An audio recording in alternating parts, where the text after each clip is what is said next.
So yun, bored in the house. Gawa na lang ako ng content na makakatulong din sa inyo. Tamad ako maglaro eh. Ang purpose nito, para lang mapahaba yung battery life ng mga cellphone nyo since marami naman ditong mga naka-mobile na naglalaro. At para malaman nyo din kung paano ko inaalagaan yung phone ko na mukha pa din siyang bago, smooth na smooth. Okay, umpisahan natin sa may settings. Punta kayo ng settings din, hanapin nyo yung Google. Pagpunta nyo ng Google, punta kayo dito sa all services, then hanapin nyo yung devices. Ayan. Constantly kasi siyang nag-i-scan ng nearby paano ba? Mobile or Bluetooth. Kahit hindi naman naka-open dito yung Bluetooth mo, hindi naka-open yung scanning, nag-i-scan siya ng constantly, tuloy-tuloy.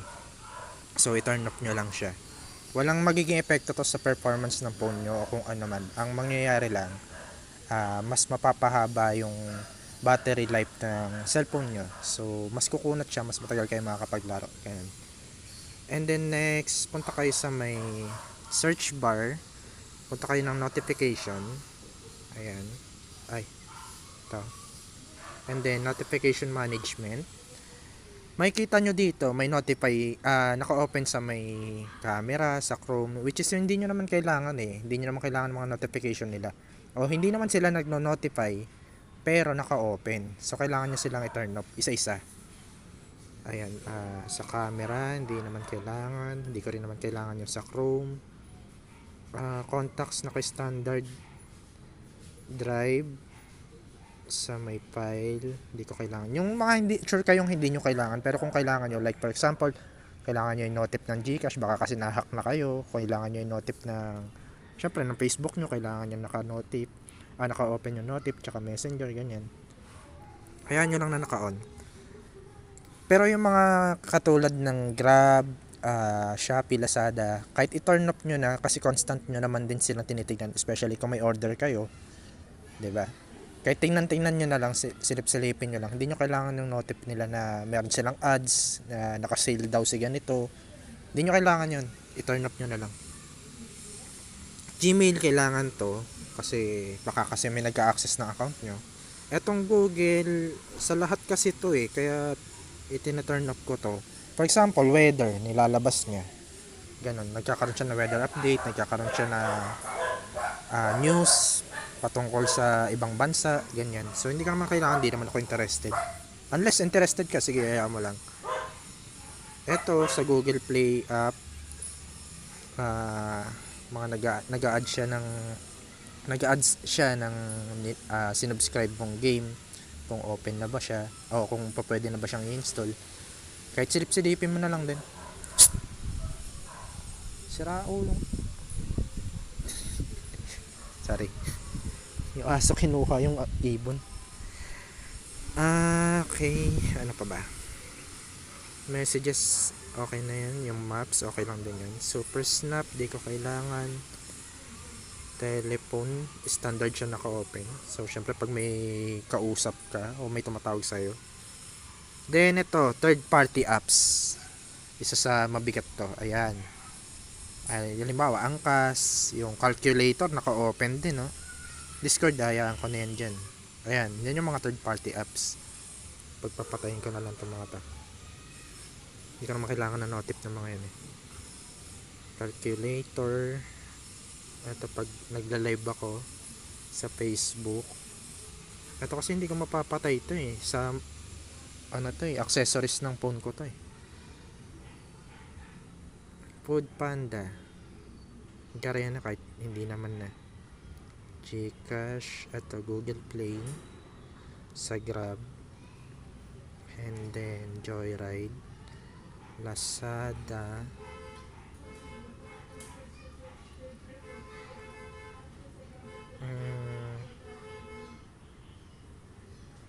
ML di ko kailangan. Notepad, ba't nakabukas to?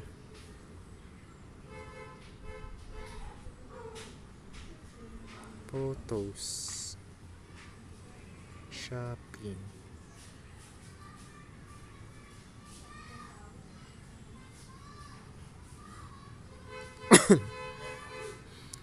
voice recorder.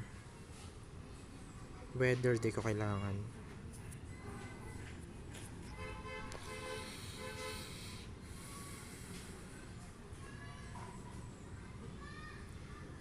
YouTube. Ayan.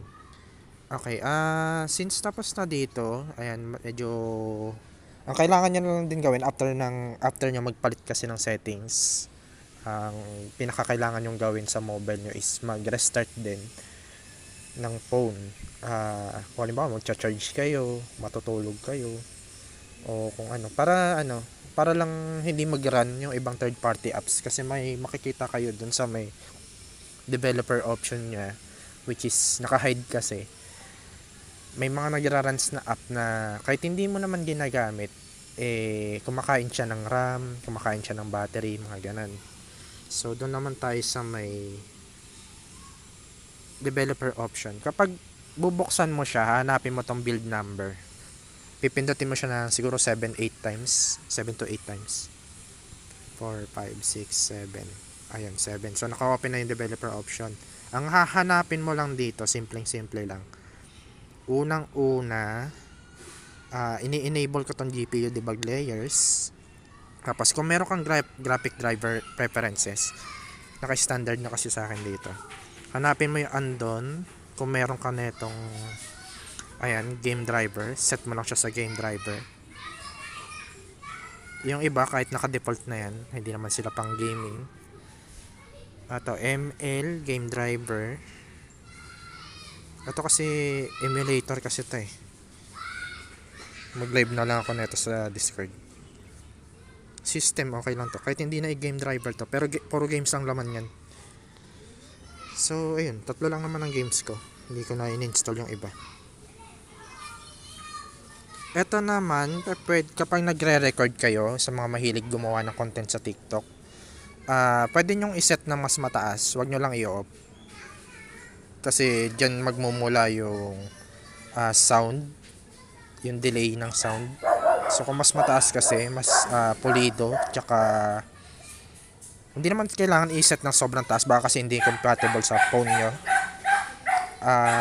Sinaset ko yun sa akin sa 1M kasi compatible naman siya sa akin, much higher, para walang delay. Sa sounds lang. And then, next is, hanapin nyo dito yung 3 animation. Animator ata yan. Teka, dito sa baba. Ayan, window animation, scale, transition, and animator. Ang ginagawa ko dito, ino-off ko siya. Teka, ang purpose niya ganito. Ayan, kung makikita nyo kasi, parang mabagal yung swiping ko. Pero kapag tinurn off ko to, pwede nyo iset ng 0.5 or turn off. Pero sa akin, kahit na naka-high end na tong phone ko, pinapatay ko pa din. Halimbawa, mag-open ako ng UD para mas mabilis lang din yung loading. Ganun. Ayan, dahil sinet ko na siya ng ayan, ganyan na siya ka-smooth. Mabilis na yung niya, yung swiping niya, yung responses ng mismong mobile mo. And then meron ditong dalawa na for heavy games, which is itong force 4 times MSAA tsaka disable HWF overlays. Kapag ka nagre-restart kayo ng phone o kaya nagpapatay kayo ng phone, automatic nagta-turn off tong dalawang to.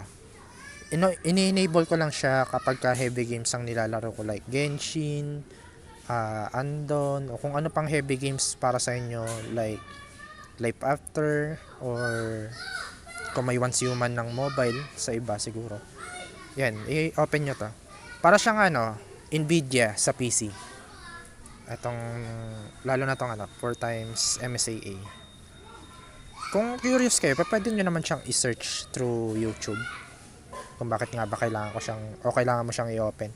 Sa mga naka-iOS, hindi ko lang din kasi sure, hindi ko kasi kabisado ang iOS. Pero sure ako meron to. Meron tong option na to. So far, yun lang naman. For ayan, para makunat-kunat din yung battery niya. Ano pa ba? Singit ko lang to. Sa safety and emergency, Yung sa mga earthquake o kaya may mga heavy rains, turn off nyo to, nakakasira ng phone to, yung constant siya nagba-vibrate for alert na nagkaroon daw ng magnitude 7.1 or something sa area nyo o malapit sa area nyo. Tapos napapansin nyo, di ba, ang ingay-ingay ng phone through vibration. Nakakasira ng phone to. Turn off nyo lang. Meron namang text na dumadating eh. Kahit patayin nyo lang to.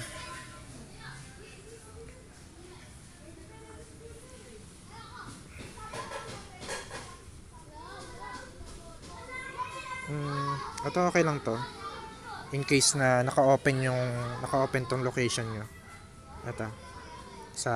Natatrack kayo kung saang lugar kayo nakatayo o kung bumabiyahe kayo, ganyan.